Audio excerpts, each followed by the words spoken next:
Oh my God. Are we live, man? It says we live.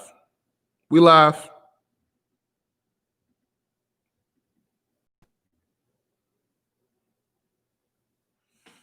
It says we're live. Are we really live? Please tell me.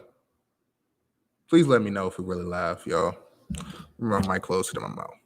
Are we live, y'all? Are we live? Please let me know. Because oh my God, I got a lot to say, bro. And this is me after having a 30-minute conversation with my brother to do everything else. So some of this stuff I may forget. Some stuff that happened in this game I may forget. Some stuff I may end up repeating over and over again. Again, I was thinking about streaming raw emotion, but it wouldn't be good. I had to get this off my chest to come back and have some type of sanity, because the game that I just watched, y'all, unbelievable, bro. First of all, congratulations to the Chiefs. I think they're the first team to go 4-0 for 4 consecutive seasons. That's very impressive, man. You know, you start off the month 4-0, man. That's crazy. Take a quick bruh. The Patriots got me drinking on a Monday, bro. They got me drinking on a Monday. Shout out to the Crown Royal, man. If Crown Royal, you know, if y'all watching, y'all want to sponsor this, man, you know, I'll take a sponsor with Crown Royal, do a commercial with KG. Shout out to Crown.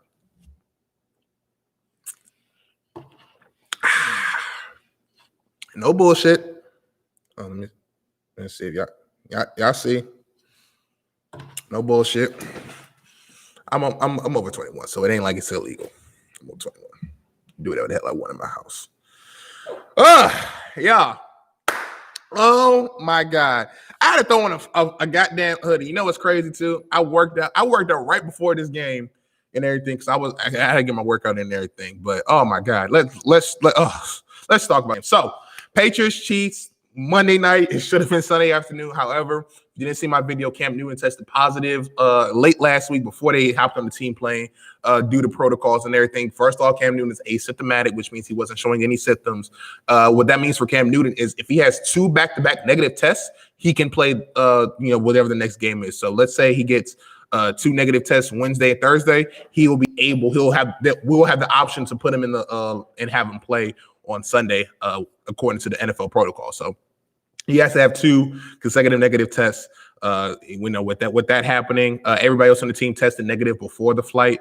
How the Patriots ended up handling it was they had guys who were close to Cam that was at point of contact, like staff, and staff personnel too. So they had staff personnel and not like head coach, but I guess like the GM, not GM and stuff, but maybe probably like, you know, photographers, like the extra people outside like Belichick and, you know, McDaniels stuff. They was on the second plane, as well as some other people that were in close contact with Cam Newton and everything. So probably like most of the offense and everything, which we did last year when we had the flu go around, like, which is crazy that we had that last year. So, you know, us taking 2 planes isn't, you know, doubt. So what the Patriots ended up doing was they flew today, got down there in the hotel for like about 2-3 hours, then went straight to the game. So I don't know if they're staying the night, or if they're staying overnight. They probably, you know, they got money, so they probably got the hotel just so they can relax and rest. And so that builds up to this game. Why it's on Monday night and why it's not at 4:25. Yo, Brian Herman Phillips watching him play. I made a drink after the game. Hey man, join the club, Capo. Join the club. Screw Hoyer. Stead, the kid is for real, though Edelman still having drop issues. And we'll get into that, man. Y'all know my take on Jarrett Stidham. I'm not the biggest Jarrett Stidham fan. I've been saying that for a minute. And I've always said if he proves me wrong, I will come on here and gladly admit that I was wrong about him. But about his game today, which we got to talk about what happened earlier. So if I were to tell you that the Kansas City Chiefs, that our defense, the Kansas City Chiefs offense would only score 20 points the entire game, the Kansas City Chiefs offense would only score 6 points in the first half, you would have thought that, you would have thought I was crazy. You would have thought that shit would never happen, which it kind of did happen in the AFC Championship, but the 6 points in the first half. But other than that, you would have told yourself, Chiefs only scored 20 points in offense? Oh, we win in that game. We win that game. Any team in the NFL, if I told you that your defense is going to hold the Chiefs to 20 points on offense, that their offense only scores 20 points, you're going to probably be like that y'all won that game. Now let's actually watch the game. Let's actually look at it real quick. Let me move my mic down a little bit because it's about to get real. The Patriots had 4 turnovers today. However, On the quarterback side of things, they only had 3. One turnover was a pick 6. It goes down interception as Jarrett Stidham. However, it was off of Julian Edelman's hand. This was in the fourth quarter too, to have us go down by 16. We were down by I think 9 or 7 at that point. I can't remember. I think we were down by either 9 or 7. I think that was when Bucker missed the extra point. But we were down by 2 possessions. It was close though. About 10 minutes in the fourth quarter, so plenty of time and stuff. But Edelman goes to his hand, drops it. Now, first thing first, because I got to get this rant out the way. Let me take a quick sip real quick. Brian Hoyer should be cut and not allowed on the team plane to come back home. I'm sorry. That man right there, that might have been the worst quarterback performance by a New England Patriot quarterback I have ever seen in my lifetime. And granted, we've only seen Tom Brady mostly. That was worse than anything Jacoby Brissett's ever done. That was worse than anything Matt Castle's ever done. That was worse than anything Jimmy Garoppolo's ever done. And I'm including preseason too. That was worse than Rohan Davies ever done. Like, I'm going all the way back, man. Who other quarterbacks do I need to list? Like, who am I forgetting? Who am I forgetting? There's a couple guys that I'm forgetting that this man. So let me pull up the play-by-play sheet. Because when I'm talking to my brother, I told him there was so many things that he messed up on that I couldn't even remember all of it. I really couldn't remember because it was just terrible. So, first things first. Shout out y'all. Make sure y'all leave a like and put a subscribe to the video. Let's go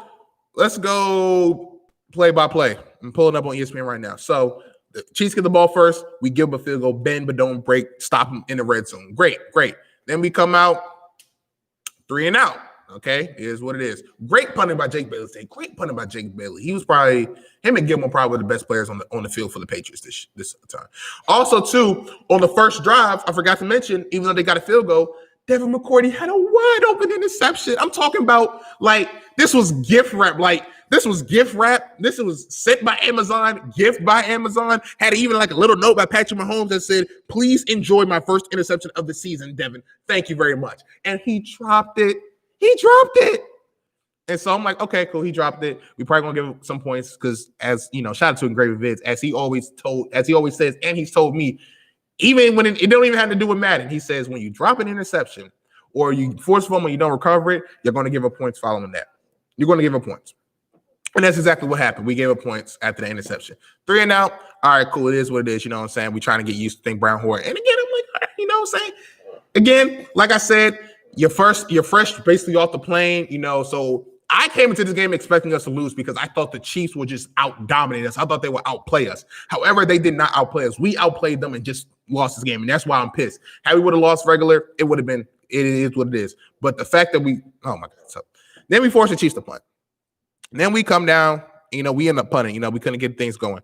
So then we ended up forcing, they end up getting the field goal. Now, first play, Brian Hoyer gets the ball. We're down 6-0 with about 20 seconds left in the first quarter. I'm like, all right, cool. You know what I'm saying? I see us trying to run the football. I see we're trying to get the offense going. Let's see if we can put a drive down the field to try to at least get 3. This man, Brian Hoyer, throws an interception too high for the tight end, picks it off, and get it at the 23-yard line. Okay. I get it. Cool. I get it, man. I get it. I really do. So, oh my God. And then on defense, the best corner in the game, Stephon Gilmore, man. The best corner in the game, Stephon Gilmore. Peanut punches out of Sammy Watkins' former teammate, man. And we end up getting the ball back. So I'm like, okay, you know, you threw that interception. We got the ball back. Water's under the bridge. Let's go ahead and let's go to the next play. So going to the next play after that, we drive down the field. We get a field goal. I'm like, okay, we run the football a little bit. You know what I'm saying? We got a couple of screen passes going and stuff. You know, it's going good. It's going good. Then what comes into play? The next possession. Oh my God. And this Chase Winovich gets to the quarterback, sacks him. Mahomes is trying to throw it away, and there's Calhoun there as the ball is getting hit out of Mahomes' hand. Calhoun's there to get the ball and start taking off running. Now, they blow the whistle dead after Calhoun caught it and took like 2-3 steps. They blew it dead. So I'm thinking, and I think Belichick was also thinking, I'm like, why? My first thought was, why would you blow the play dead? The refs are taught Don't blow the whistle dead, especially if you know, because again, if you remember last year, this happened to us against, who was it? Was it the Eagles? I think it was either the Eagles or the Cowboys, where Gilmore either forced a fumble. They thought they thought the dude was down when he clearly was. The ball was clearly out before that, and we had a fumble 60 the other way. We didn't get it. I think it was against the Eagles, and we ended up losing that game. So the rest, already, and I think it was the same correctly. They blew the whistle dead. It's vice versa, for the Jaguars when they blew the whistle dead on Miles Jack fumble. So ever since that happened in the AFC Championship, the refs are always, and I've always said this all across the board. I hate when the refs blow the play dead. You have the rule implemented to automatically review touchdowns. You have the rule implemented to automatically review turnovers. Why would you blow the play dead when you can easily let the play out and then go back and review it? That's what the officials are taught to do. I hate when they blow the play dead. So they didn't let it play out. I'm like, all right, cool.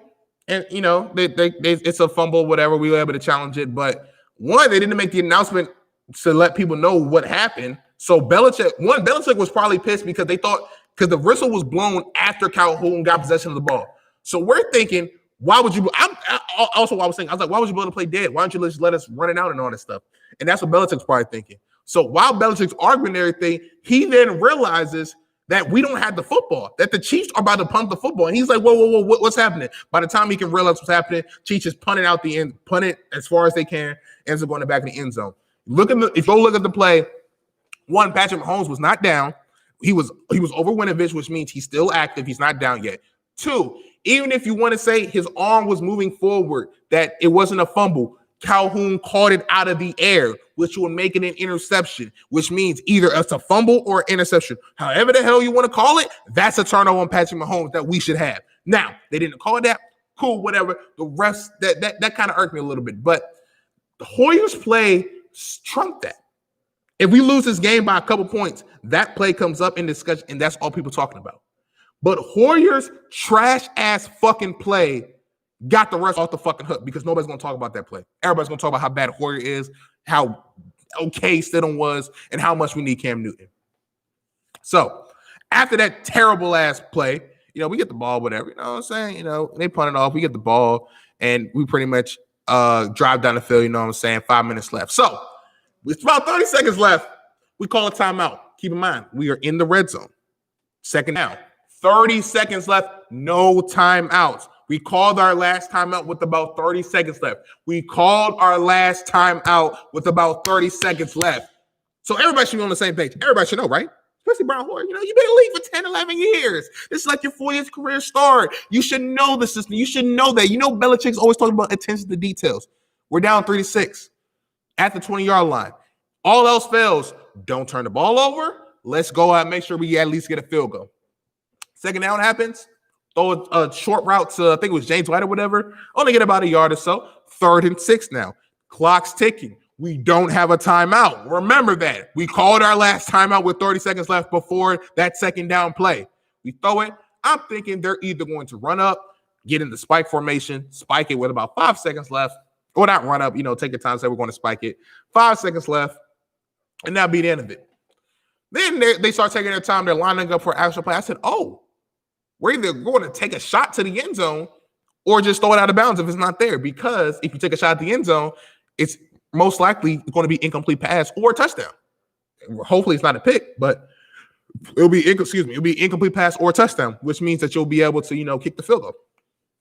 Or throw it out of bounds if it's not there. Because again, clock's ticking. 15 seconds left. By the time you really get the ball a chance. So by the time we hack the ball, it's about 11 seconds left. Now, as a quarterback that you don't have zero timeouts left, your clock is fast. You look at one read, it's not there. If you're really good, you may look at the second read, and if that's not there, you definitely throw it away. You make 1, throw away. If you're really good, 2, throw away. You got to know you got to throw the football away if the read's not there. You got to get the ball. You got to just throw it in the back of the end zone, whatever. You got to get the ball at your hands. So after he looks at the first read, 8 seconds left, I said, okay, throw it away. 6 seconds, 7 seconds left, throw it away. 6 seconds left, throw it away. 5 seconds left, throw it away. The lineman has held the blocks up for about 3 Mississippi. So they pretty much done their job. As an offensive lineman, you got 1 Mississippi, 2 Mississippi, 3 Mississippi. By the time you get to 4, the ball should either be out or on his way out. Like, it should already be thrown or it should be on his way out, or the quarterback's making a play to run the football. This man tries to do I don't know if because Tony Romo's on commentary, he's like, shoot, Cam Newton's doing that. I've been watching Cam shimmy and shake all training camp and all regular season. I think I can do that. Tries to do a Romo spin away from Frank Clark, gets sacked, and then gets up and tries to call a timeout. He hit a Chris Webber. You don't have a timeout. How do you not know this? You're a veteran quarterback. How do you not know play situation?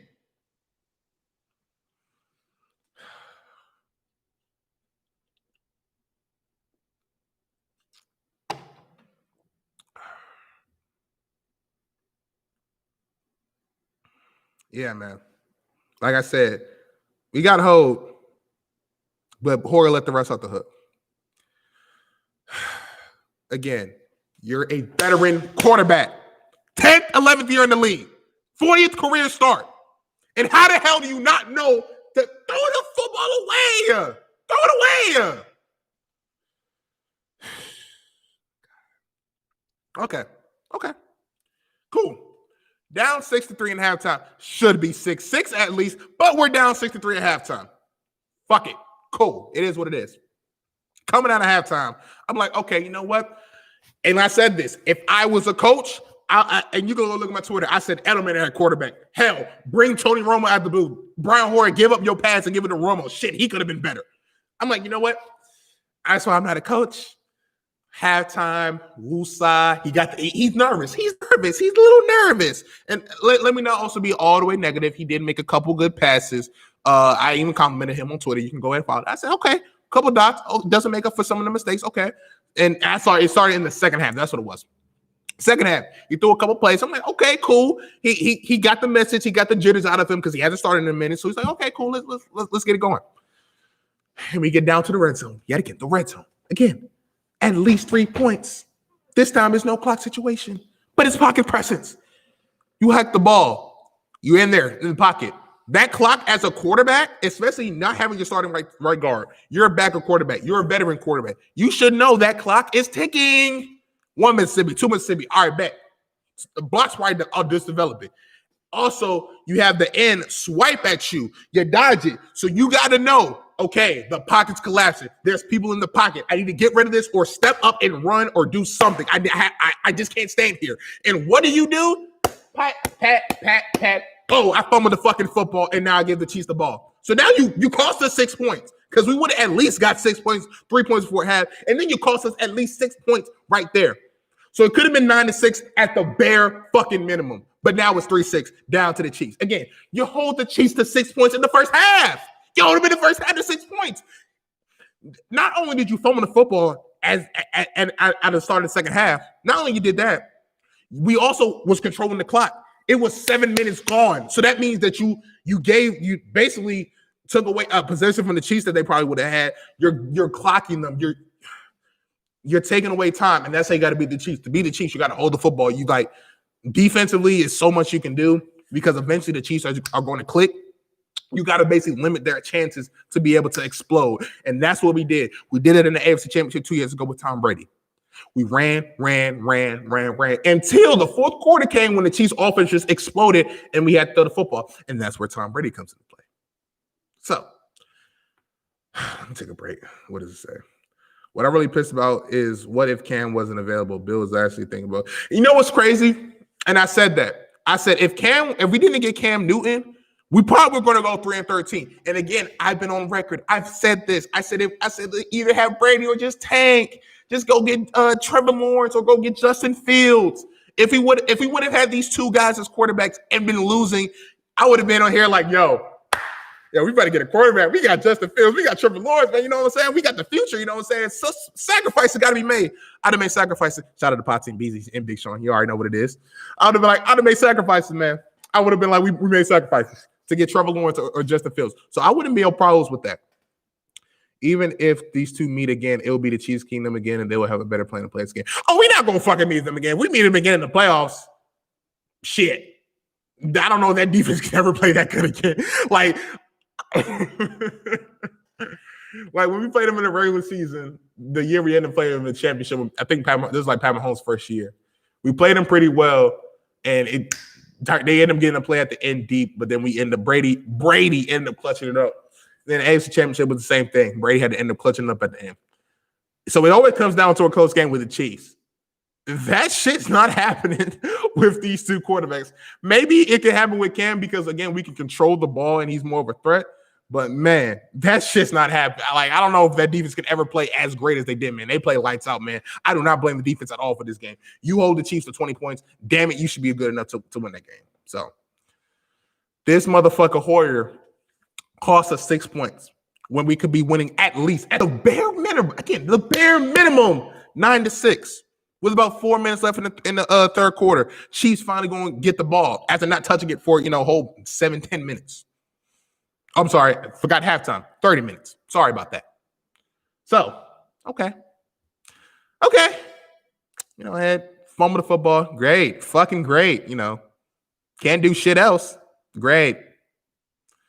So, we get that, we fumble it, and the Chiefs, what do the Chiefs do as soon as they get it? Explode. They click. Pat Mahomes, throw it to Tyreek Hill. Pat Mahomes then ends up throwing it to Travis Kelce. And you know what I'm saying? They just get it going. Then they end up getting a pass. Tyreek Hill, easy. I think it was a touch pass. Sorry, it was a touch pass. Easy. They drove down the field. You knew the Chiefs were not going to be held up to under 10 points the whole game. You knew they was going to explode. So they find it. So we're down 13-3, I think, at this point. Yeah, 13-3. And Belichick, what does he decide to do? Decides to do what he should have done before. The motherfucker decides. I'm sorry, he should have did this at the start of the second half. That's what I would have did. He brought in Jarrett Stidham. And Brian Hoyer sitting over there. Oh, man. And again, I'm pretty sure Brian Hoyer is a great guy. He's a great individual. Cosman Pro, been in the league for 10, 11 years. But there's a reason why you a fucking backup. There's a reason why you've been on 4 or 5 different teams. I'm sorry. That motherfucker should be cut immediately. Expeditiously get this motherfucker out of New England. I don't care if he's been in the Patriots before. Expeditiously get him out of New England.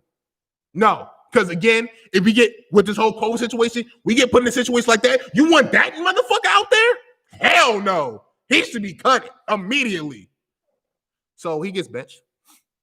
And then, Damian Harris, Alabama running back, gets a nice 9-yard gain. Then he breaks it off for another 40, almost 50-yard gain. I'm like, okay. In the third quarter, we down 13-3, 10-point ball game from the fourth quarter. If we score here, at least the field goal, which we should have had because, again, we were fucking finesse. We go ahead and be down 1 possession. It's all we score. Then this man, Jarrett Stidham, finally threw a pass, and it was a fucking pick. Oh, my God. I was like, oh, my God, he threw a pick. But it was defensive pass interference. Right call. So I was like, okay, you know what? Defensive pass interference. Okay, cool. I live with that because you either you knew it was DPI because you threw it to Tyrann Mathieu who got the call, or you just got lucky. But defensive pass interference, cool, water on the bridge, and then Stidham throws a fucking dime on a fade route. The Kira hit the felt like he had route technician, threw a perfect dime. The Kira actually looked decent on route, but it wasn't that good of a corner. Dove, hit it perfectly, and I said, okay. I was like, okay, Stidham. Okay. I was like, cool. All right. Okay. Nice. Solid. Let's see. The defense seems to be getting better and better each week, honestly. Yeah, man. The defense, the whole time going into the season, I said the defense wasn't going to be a problem because we pretty much kept the same guys, although, let me phrase that. We kept our same captains and stuff. The defense is slowly getting along. I thought the linebackers would take a little bit, and they have, but they're getting to it. Chase Winovich is actually causing pressure. We finally have a pass rush. We finally found our pass rusher who got it going at the end of last season, starting getting going now. Why is Hoyer still in the league? I don't fucking know. You tell me. The same reason why Marvin Lewis had a fucking head coaching job for so long. Hoyer must got tapes on somebody. I don't know. How long do you think Cam's going to be out for? Well, he was asymptomatic, as I said earlier, and early in the show, you probably just came out, but he's asymptomatic, which means if he gets 2 back-to-back negative tests, that means he can play. So let's say they test them Tuesday and Wednesday, or Wednesday and Thursday, and both of those are back-to-back negative. As long as his other tests are negative, he's cleared to play. So let's say Tuesday and Wednesday, let's say tomorrow and Wednesday, both of them is negative. He can practice on Thursday. So it depends on, whenever he gets that. Do you think Cam needs to get paid or extended? I'll say this: you need to. If I was Belichick, hold on, I'm gonna pull a D man. If you know, you know. If you're a real one, you know what I'm talking about. I'm finna pull a D man. What I would do? Where I put that? Hold on. Before I do this. Let's see. Let me look something up. Quick. Hope everybody's doing good today. Just having a drink. Let's see.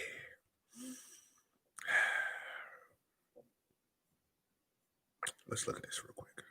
Okay.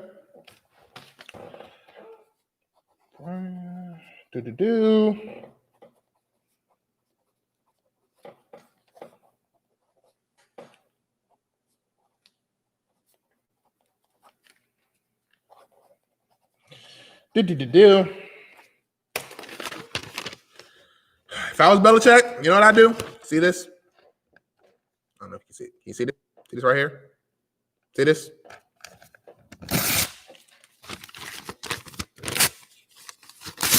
And get the fuck off my fucking team. That's what I would do if I was Belichick. If I was Belichick, that's exactly what I would do.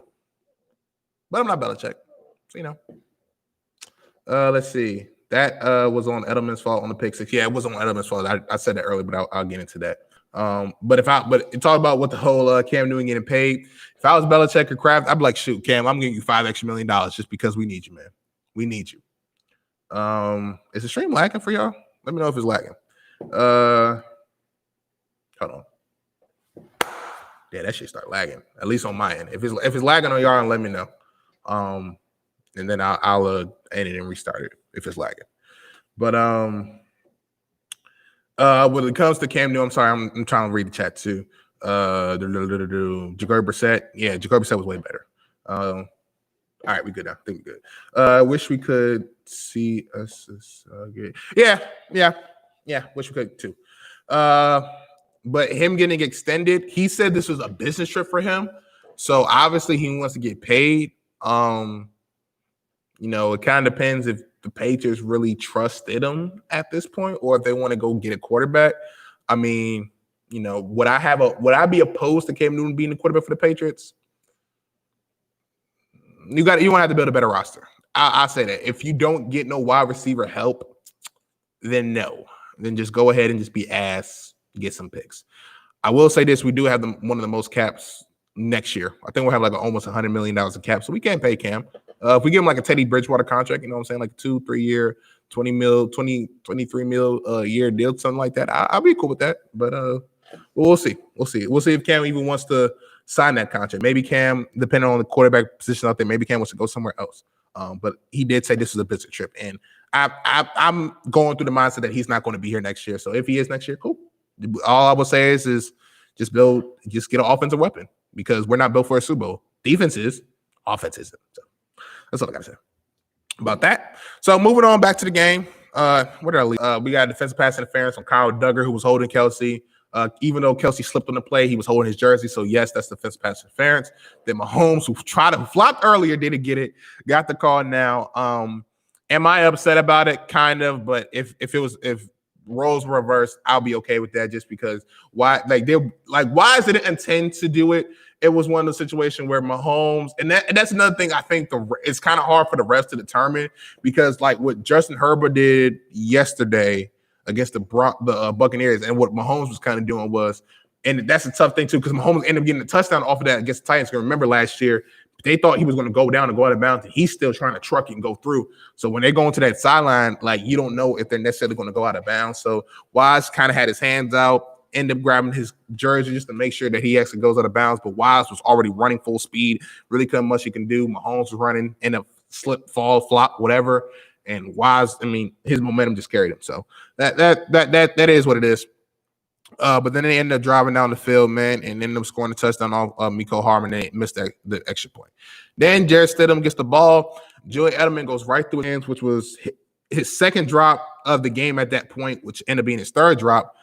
Julian Edelman has 6 drops now on the year, I believe, and that's why I said earlier, I said at this point, I'm ready for him to be a quarterback, because he can't hold on to the football. So, shit, he might be able to throw the football. I don't know, but you got to hold on to football there. But pick 6, it goes on the stat sheet as Stidham. However, if you actually watched it, it was clearly on Edelman. It wasn't even a bad pass. It was a 1-yard pass at the line of scrimmage, just bobbled it. Badger was there, made a play, took it to the house. So down 26-10 at that point. And so Patriots driving, running the football, trying to see what Stidham can do. And he sees Damiere Byrd, who's wide open, actually. He beat the safety and everything, but he saw him late, a la Jared Goff against the Rams in the Super Bowl. This time it was just the interception, though. Excuse me, safety ended up making a play. So it's interception. And that was pretty much GG after that.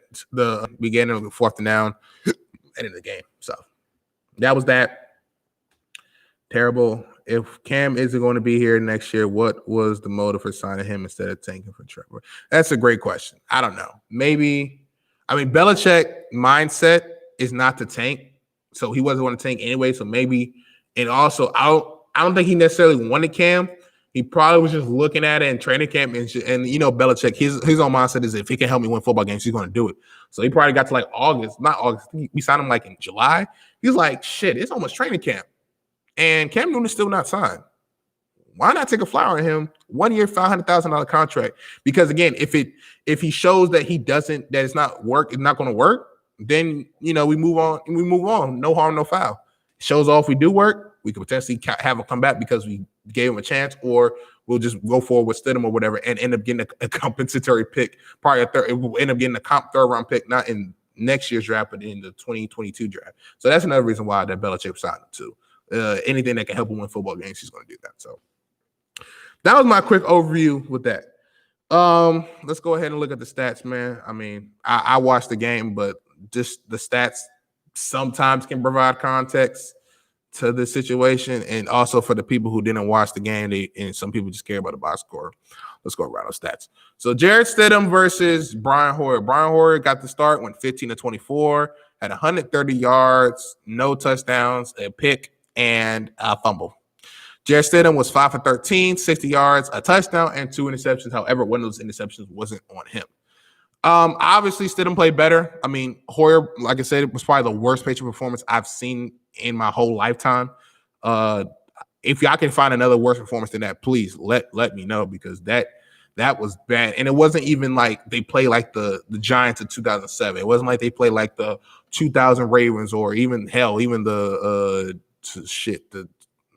2014 Ravens, or whatever T-Subs ended up getting a defense player. I think it was like 2010. It wasn't like they was playing like a dominant defense, basically what I'm saying. They faced the defense, one without their, you can argue between Badger and Chris Jones, who's the best player, but they didn't have a top 2 player. They didn't have their guy on the front line, especially. They weren't good at the run anyways. And the fact that they didn't have the defensive tackle to help that their star defensive tackle, it makes it even worse. Total on the ground, we end up getting damn near 200 yards on the ground. And again, that's how you got to be the Chiefs. You got to hold the football. You got to run the football. And so the fact that, we lost this game, if Patriots sign Cam, what top 3 position do you think the Patriots focus on in the draft?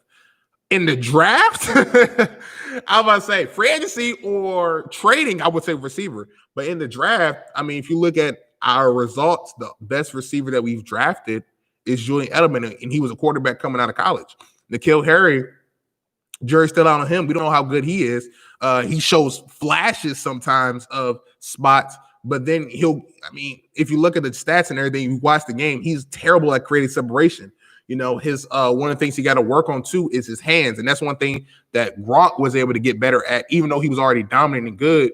Was when you're as a receiver, when the ball's in the air, don't show your hands pretty much early. Like, you're supposed to be able to time it. So because if you show your hands early, that gives the DB enough time to put their hand right there to swat it or whatever. You run it or whatever, and you wait till the last second to throw your hands up, DB don't got time to swat it. So we'll see how N'Keal Harry is going to do. But as far as the draft, what should we focus on? Offensive lineman, definitely, because I don't know if we're going to keep Joe Thuney next year. And also we got to get a new tackle, because Marcus Cannon, although he's not playing this year due to COVID, because he had, he was diagnosed with, I think it was cancer or something. I think it was cancer. He has a medical condition. And also he's been injury prone and stuff. So we need a new tackle, preferably a right tackle. Who else will we get? A defensive end would be nice, and a linebacker. I would say offensive line. I would say tackle, linebacker, defensive end in the draft. We need wide receiver help. That has to be a trade or free agency, because we do not draft good wide receivers. Which actually, let me go ahead and look that up right now to double check. Patriots. Yeah. Let's go ahead and look. We haven't had the best of luck when it comes to drafting wide receivers in the past years.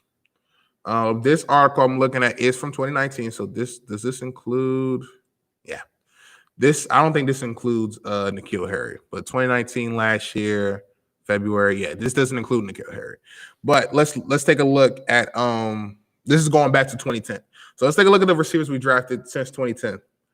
Braxton Berrios, who I thought was decent at Miami. I thought he could be a Edelman type of guy. He's not on the roster no more.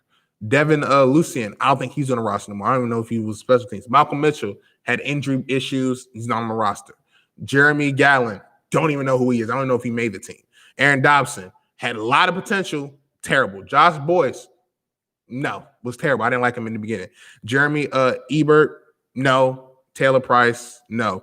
The only one that you can say was any decent was Malcolm Mitchell, and even then you're kind of stretching it. And we know, shout out to Money Mitch, but he was more so. It was more so the injuries that caught up to him because he had an injury history in college. That's why he slipped in the draft and he was injured. Keep in mind, N'Keal Harry is the first receiver we took in the first round since Terry Glenn. So that's that. But yeah, we don't do good drafting receivers. So I wouldn't say draft a receiver. I would say go get one and trade a free agency. But yeah, man. All I gotta say is, man, we going to Broncos. Cam, please play Sunday. Yeah, man. Money Mitch was a dog, man. Kid always talks about how I gassed Money Mitch. He was pretty good. He was made his splash plays. It was more so the injury history with him, man. He always had that brace on his arm because he had a bad injury, I think, in a preseason with us. But he had a brace on his arm and everything, and he never got right. Like his body, he was a decent receiver. I wasn't saying he was, top 10, top 15, all that stuff, but he was a cool receiver, a good, reliable receiver to have on your team. Like not as a number one, maybe not as the highest would be like a number two, but like a third, fourth option as a receiver to come in, get you about 300, 400 yards, can make a couple catches. He was pretty decent, but yeah, and he showed up in the Super Bowl too. He did make a couple clutch catches. Said we need Cam Newton. Hell yeah, we need somebody. Shit, I was ready to put Romo out there in pads. Don't mind me. If you just joined to the stream, man, this is gonna be live. This is not gonna be live, but this is gonna be posted afterwards, man. I think I can believe Jarrett Stidham. So Jarrett Stidham, let's talk about that. Let's analyze that, and I'll probably get into another Brian Hoyer rant as I'm talking. But Jarrett Stidham, he's not bad. You said earlier the Pats have cap room next year. What three position would you want them to focus on besides receiver since they ass cheeks? So if we're talking just free agency, definitely wide receiver. That's one of them. Safety would be another one. I'm in free agency at least because I know we drafted Kyle Duggar, who's probably going to replace Patrick Chung / Deron Harmon. Patrick Chung opted out because of COVID. I would say a safety or a linebacker.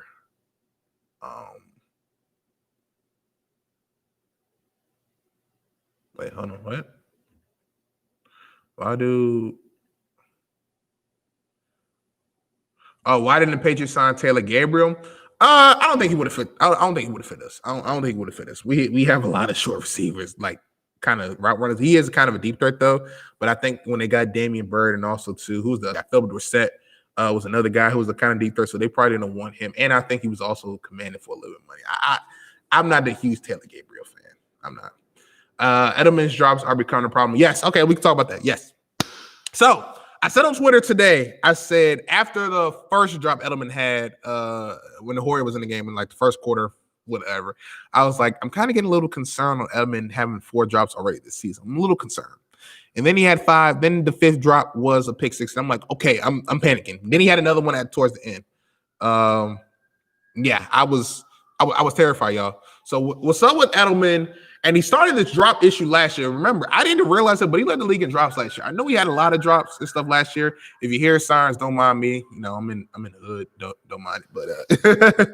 But that's the police coming to arrest Brian Hoyer for stealing $1 million on the Patriots. That's what they're doing. But Edelman drops are kind of concerning. Edelman, I think it's like, what, 32, 33. I know last year he had some cracked ribs, and he pretty much played with like bruised ribs, like a couple other injuries like the whole year. And so he wasn't looking the same. And it's kind of the same thing too. So maybe Edelman lost a step. You know what I'm saying? Like we saw this with number 83 with Wes Welker.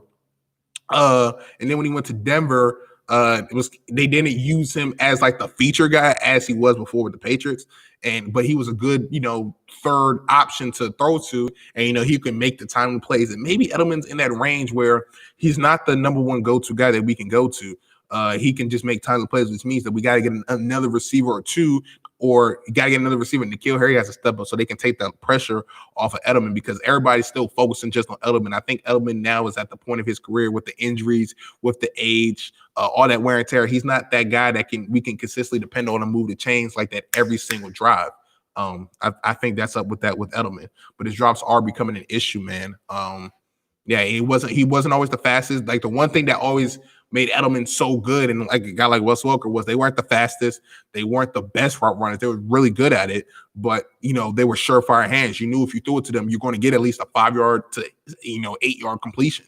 And if he can't catch the ball, then it's kind of like what the hell you doing? So that's with that. But with Jarrett Stidham, man, do I think he could be the future? Jerry's still out on him for me. Jerry's still out on me for him. Did he show me anything that made me feel like he can be the future? No. Granted, he came in as the backup. He's been inactive this whole season until Cam got hurt, got COVID, I should say. So I don't know. Jarrett Stidham hasn't shown me anything that he could be the future quarterback. I didn't like him coming out of college. I saw him at Auburn. I'm an LSU fan. I saw him at Auburn. I saw us play against him. LSU, who typically carries about at least 3 to 4 guys who's going to go to the league. I just think Jarrett just a little bit. Oh yeah. I honestly, going into the year, because the whole talks was Cam versus Stidham, and I said I think Stidham's going to get the start because he has a head start over him. But once they were talking about how Cam just kind of took the reins over, and I never thought that Stidham was better than Cam. I just thought Cam had to learn a new system. He got to get timing down. He's coming off an injury. How is he? I thought it was a lot of stuff. Excuse me.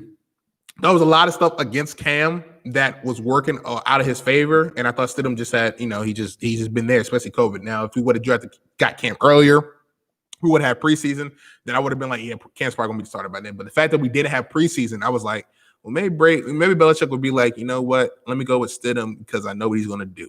But Stidham ended up getting hurt mid-training camp as him and Stidham was kind of 50-50 on who was the quarterback. Stidham got hurt, and Cam kind of just took that over. So I thought that Stidham would be the number 2 quarterback, but the fact that he's number 3 kind of surprised me. But I think that he will be the number 2 quarterback going forward because if Cam Newton was somehow get hurt during the game, I would not put fucking Brown Hoyer out there. I know you said the Pats shouldn't draft the receiver, but there are a lot of good pro receivers in the first come around. And they are, and I feel you on that. I just feel like we don't develop them. I feel like we don't develop young receivers that well. And our track record has proved, like, if you look at in the past 10, 15 years or so, think about all our good receivers that we've had. Let's think about it. Let's go ahead. Josh Gordon, who we had, we didn't draft him. Edelman was a quarterback. That's like the only other guy, but outside Edelman, Walker, we got him from Miami. Randy Moss, we got him from Oakland. Who am I missing? I'm missing somebody. I'm drawing a blank on some of these names. Dante Stallworth from 2007. We didn't draft him. Deion Branch, who was good for us, like coming back and everything. He was decent. We drafted him, but then he ended up coming back to the Celtics. It wasn't like he was bad with us either, but he came back. I'm really trying to think of receivers. Gronk, we had him. We drafted him. Tight ends, tight ends, we're good with draft. Sorry, that's what we can draft. We can draft tight ends. We can do tight ends. We can draft tight ends. That's what we can do. We can draft tight ends.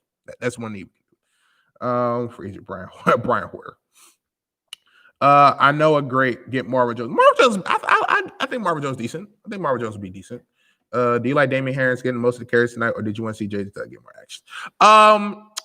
I kind of want to see JJ Taylor get more action, but they've been hyping up Damian Harris since last year. He went to Alabama. Belichick loves his Alabama guys. And so I'm not opposed to Damian Harris getting most of the carries because I wanted to see what he can do. I was more interested to see what he can do than JJ Taylor. With Taylor, I wasn't expecting much of him, but I was interested to see Damian Harris. And the crazy thing is, because Sonny Michel also, I forgot to mention earlier, Sonny Michel is on IR. I didn't make a video about it, but it was announced literally earlier today. So Sonny Michel's on IR. No, it's not season ending. He'll be back in about 3 to 4 weeks. But he's on IR for that. So now Damian Harris, who I said last year was basically the guy to come in and is Sony duplicate, because the Patriots like to have duplicates on their roster in case somebody gets hurt or something happens. Damian Harris is basically the Sony Michel duplicate. Now, remember, Sony Michel's contract, I believe, is up at the end of this year, if I'm not mistaken. I could be wrong, but his contract is up at the end of the year. He's been known in the doghouse. So I wanted to see what Damian Harris looked like, just so we can see, okay, if we are going to move him from Sony Michel, this is going to be the guy to back him up and everything. And, Damian Harris, really impressive, man. I like it. I like it a lot. Pats have a good tight end history. Yeah, man. Russ, Francis, Ben Coates, Gronk, etc. Man. Don't even forget, what's his face? I think we draft Daniel Graham, if I'm not mistaken. Daniel Graham, Ben Watson. He was pretty decent for us. I mean, he wasn't out. Obviously he wasn't Gronk or everything, but Ben Watson was pretty cool for us. You know what I'm saying? Ben Watson was cool. But yeah, we could draft tight ends, man. I thought we were going to draft the tight end this year, actually. That's what I thought we was going to do, but we didn't, because we need tight end help. But yeah, Jarrett Stidham, Tass. Back on Brian Hoyer real quick. Rambling a little bit right now. Brian Hoyer. Let me look at the camera for this. Like I said, you're probably a great guy. You've done nothing wrong directly to me. I'm not talking about anything he does off the field, personally, whatever. I wish him nothing but the best. But I'm talking about on the field right now. From what I've seen, you should be cut. And again, I know we had bad days. I'm talking just as a fan. I'm not a GM. I'm not a coach. I don't make any decisions. I'm just speaking what Patriots fans is probably thinking about. He should be cut because you might want to turn your mics down for this, but what the hell was that performance today? Huh? Can you explain, sir? Oh my God. Hold on. Let me go on Twitter real quick. Because Brian, I hope they had a post-game press conference, because I'm going to need him to answer. I'm going to need him to answer right now. ASAP. No Rocky. Press conference.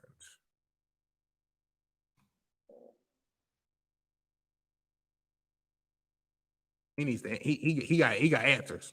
I need some answers from Brian Hoyer. I need answers right now. Right now. So he was at the podium today. Okay. He was. All right.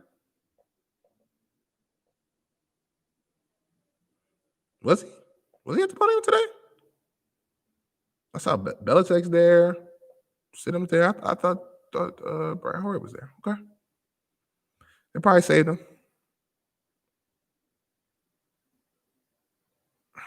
Okay. Lucky. But I need answers. He cost us the game. We're almost 2 touchdowns. That's why he got these undrafted. I would rather see them run Wildcat than see Hoyer out there. Bruh, I was at the point, like I said, I was ready to see Edelman at quarterback. If they would have said Edelman at quarterback, because also you've been dropping passes, I'd have been like, fuck it, go. Put Edelman at quarterback. Put him at quarterback. Hell, they could have said we're going to hire Tony Romo for 1 half, give him $2 million. He's going to suit him. I would have been okay with that. I would have been okay with that if they would have had that. But yeah, Hoyer, no. That boy, 1, he shouldn't be the number 2 quarterback on the roster. 2, he shouldn't even be on the roster to begin with no more. That's just my personal opinion. My personal opinion don't mean nothing, but hey.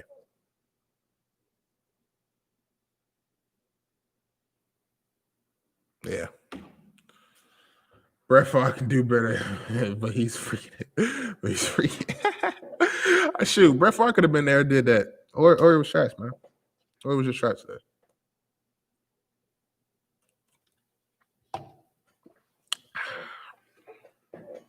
Oh, yeah, it was trash, man.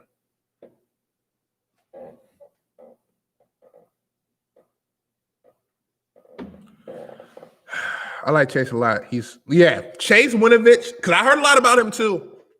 And this is his second or third year. But early on when he started going, I was like, I'm not really seeing it. I know people talking about it, but he's not seeing it. Sorry if I hit the mic. But last year towards the end, I saw flashes. I was like, okay, if he can put it together, we gonna be in business. We got a pass rush. And Chase has been looking great.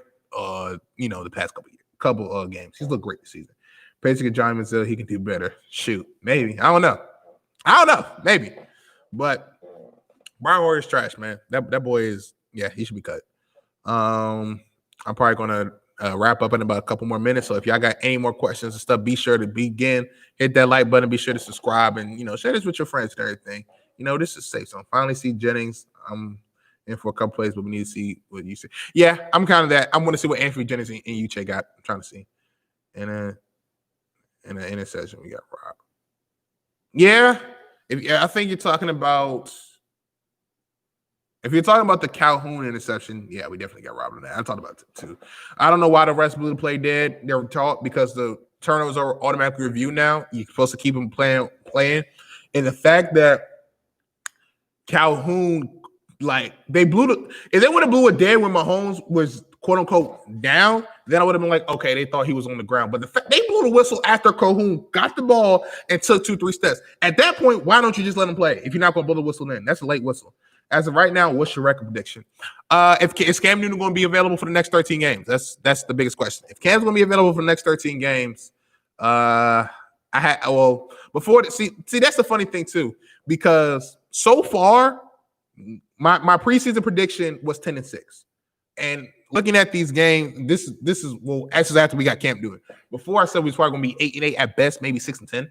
That was my prediction before. But because Cam Newton is here, I said before the season we're going to go 10-6. And I did say the 2 losses out of the first 4 games, I did predict us losing to Seattle, and I predicted us losing to the Chiefs. And this is with Cam Newton. So 2-2 record, I'm not upset about because this is what I predicted. So so far I'm currently right now. 10-6, 12-3. I don't know about that. I say 10-6. But I had our I don't know if we're gonna win 11 of our next 13, or is it 13? 11 of our next 12. My fault. Math is off. I don't know if we're gonna win our 11 of our next 12, but I did say that I did predict in my prediction. I was like, we're probably gonna lose to the Seahawks. We're probably gonna lose to the Chiefs. So being 2-2, I'm not upset about that. It's more so of the game. It's more so how we're 2-2, because like I said, especially after I saw Cam went positive, my expectation going to the game was, okay, we basically got to get off a plane and play immediately. That's a lot to ask for a team. We'll probably, we'll just get outplayed. And I was like, if we would have got outplayed, then I would have been okay with that. I would have been like, the Chiefs are a better team. They are a better team. And we got outplayed. So I would have been cool with that. But the fact that they didn't beat us, we outplayed them and we just killed ourselves, that's what don't sit right with me. Patriots should get a deep threat like Robinson from the Bears. Yeah, I wouldn't mind Allen Robinson. The only thing is I think his contract ends at the end of the year, so that means you'll have to pay him. But yeah, I wouldn't mind Allen Robinson on the team. The Bills is going to be a good game. Yeah, the Bills are going to be a good game. I feel like that's why I said 10-6, because I feel like the Bills will either, in my prediction too, I thought the Bills would either be 10-6 or 11-5. I felt like we would get in as a wild card because I thought the Bills may have the tiebreaker over us. But the Bills look nice, man. They look really good, man. They look really good. Shout out to Dom. He's been setting his Bills for like the past 2 years.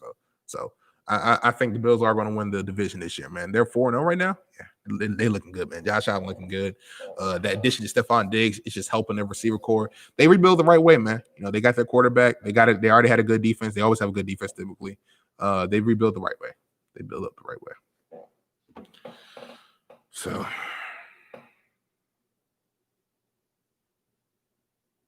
But yeah, man. We're going to end it off here, man. Before I finish, just so y'all know, I ain't babysitting. Predicted score 22-17, Patriots win. I think we are going to – it's our first game in Buffalo. If our first game is in New England, I think we're going to win that game. I think we'll win that game. I don't know. Before I sign off, let me go ahead and just check the schedule real quick. Don't mind me. Damn, we got we play the 49ers in 2 weeks. Damn, Jimmy G versus Brady would have been cool. We play the Bills after that. Oh, and we're not going to San Fran. The way the 49ers are banged up right now, shoot, we probably can. I got us winning next week against Denver. I got us beating San Fran. Ugh. If the Bills win the week before, depending on how the Bills look, who the Bills play. If the Bills play the week before, they win the week before. I got us winning. They played Jets week before. Oh, that's a cupcake game because they got to play the Chiefs before that, and that's gonna be a bounce back game for them. I don't know. We got. I got to figure out the week of. But right now, I had it splitting with the Bills anyway. So I mean, I had it go 10-6. So Yeah. Yeah. Yeah. Damn, man, we should have won. Patriot fans, how does it feel to get Taysom Madison? Y'all been cheating for us for you. What team are you, by the way, Jay? Let me know what team you are. I feel like we can beat the Ravens. I feel like we can just because both teams like to run the football, and it's honestly whoever runs the football better. So the thing about having a good run game is that you're kind of always in the game, and that's why I said going into this year too. I said the Patriots probably will look better on offense than they did last year with Brady because Brady needs guys who can create separation. You need guys to help people out because again, he's not mobile. Cam Newton's mobile; he can make stuff with his legs happen, and that opens stuff up. You can do read options. So, you're a Chiefs fan. Congratulations on finally being relevant since the Trent Green days. You're finally a little bit relevant since the Priest home days. But shout out to y'all though. Y'all played a good game. GG's though. All love though. don't get mad. Don't get mad. It's all love, man. It's all love, man. I don't got no beef. I don't got no beef for the Chiefs, man. It's all love, man. It's all love. Enjoy. Last year was our first Super Bowl, right? If I'm not mistaken. Hope enjoy that because y'all might have a couple more soon. But yeah, just.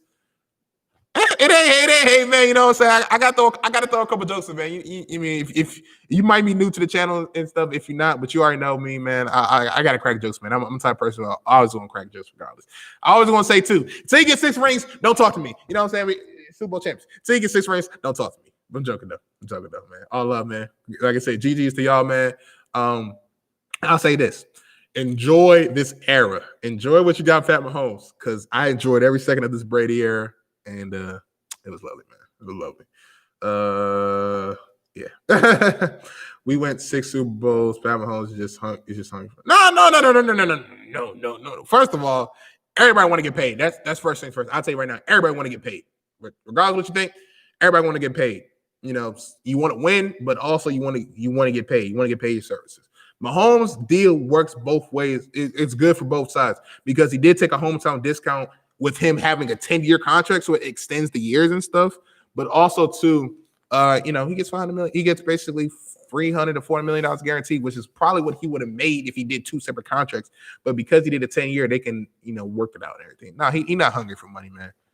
Shoot, if I was the Chiefs, if I was the Chiefs, if Pat Mahomes said, let's do a $10 million deal, which means he won't be but because another thing too is when guys' contracts is up, you got to also think about who are you going to sign and also make sure that they good. The fact that you sign Mahomes to a 10-year contract, he won't be a free agent until I don't think he was ever going to hit free agency too, the way he's playing.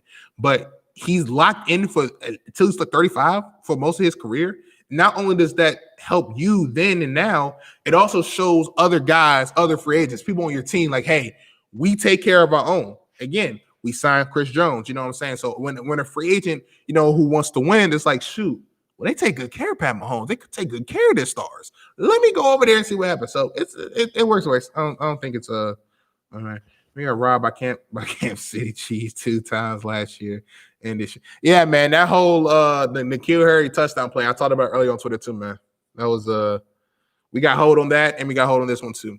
Normally, I'm not the type of person to blame the refs. We ain't Saints fans, so let's not do that. The refs, I said this in the first half. I said I'm not going to blame the refs saying we're going to lose this game based on that because one, calls happened, but also two, that was early in the game. And even if it was later in the game, I played football. My coach always said don't put it in the officials' hands. And I would say this, if you watch that game, they didn't beat us. We beat ourselves. But I also say the refs didn't help us out. The refs didn't give us any favors. But it wasn't a reason why we lost this game. We beat ourselves. If we have Cam Newton at quarterback with the way that game's going, we win that game easy. And even if the ref make that dumbass decision, that doesn't affect the win. That won't affect the win because we win that game easy. And Jay knows that for a fact. Jay knows if we have a competent quarterback, we win that game. You already know. Don't hate. It ain't hate. It's facts. It's facts. Damn, I'm coming up on an hour, man. I appreciate all the comments and all the questions and stuff, man. I really appreciate that, man. I'm glad to be back. Don't cap, man. You capping, man. Stop the cap.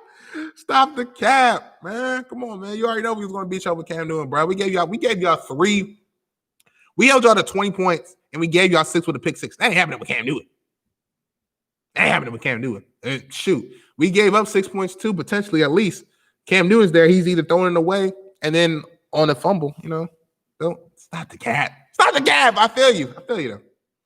I feel like we will win the Super Bowl. I do not think so. I don't think this team is built for that just because of offense. Because although our defense is good, offense can run the football, and that's what you need in the playoffs. I feel like when it comes down to it, are we going to be able to make the throws that we got to make? And that's what kind of hurt the Jaguars in 2016. Bortles had to make the throws, and he couldn't do it. And it wasn't all the receivers' fault; it was also the quarterback. But for us, I don't see our receivers doing anything. Hell, you saw what happened last year against the Titans. All they did was run the football. But what Tannehill did against the Ravens and even against us, he made the timely throws when he had to. When it was 3rd and 8, he made that throw. The receivers ended up getting open and all that stuff. I don't see us having that. So, and even then, they didn't even go to the Super Bowl. So, because so you're going to have to, excuse me, look at the 49ers. 49ers ran the football great. They had to make a couple passes. Jimmy G couldn't do it. So, I don't think our offense is built enough for us to make those passes. If we're ahead the whole time, hey, yeah. But when it comes to the playoffs, it's going to be a close game. You're going to have to make a couple passes. I don't think our team's built to make a couple passes. What receiver do you think the Pats could get before the trade deadline? And Allen Robinson is probably the only answer really that I would want. Like I said, the only thing is I don't want us to do what we did with Mohamed Sanu, where we gave up a 2nd-round pick and then just cut him the next following year and stuff, because Sanu, one, was injury prone, and also he just didn't fit the scheme. And we also got to pay Allen Robinson too if we want him after this year. So yeah, probably Allen Robinson. Yeah, Golden Tate will be an option too. I like Golden Tate. I just don't know if he's available in New York because they're still trying to get Danny Downs. But if Golden Tate's available, I wouldn't mind a Golden Tate on our team. Somebody like that, like a Marvin Jones-esque, Kenny Galladay, like those type of things. No, not like a big name, but guys who's pretty decent and stuff. We just need somebody like we need somebody else to help take the pressure off them. And before people say get Antonio Brown's never coming back to New England Patriots. Especially he burned that bridge. Like he couldn't stop texting. And even when he got cut, he started talking about Kraft and all that stuff. So he's never coming back. So don't ever put Antonio Brown in my chat. You'll be blocked. Unless you just talk about it. But don't say, let's go get Antonio Brown, because you will get blocked. Now you won't get blocked, but I'll just make fun of you. Oh man. It is 11:30, actually. And I actually have to go now do a meeting with some work. Got to meet some stuff on videos. Before I go, though, y'all see this? Can you see it?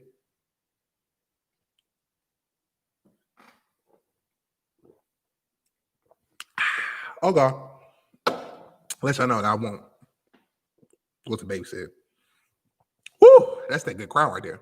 But again, y'all appreciate the stream, appreciate the post-game rant, all that stuff, man. Again, be sure y'all leave a like and down below, comment section. Subscribe if you're new. Whew, excuse me, I gotta drink some water now. Subscribe if you're new, man. This your boy DGP.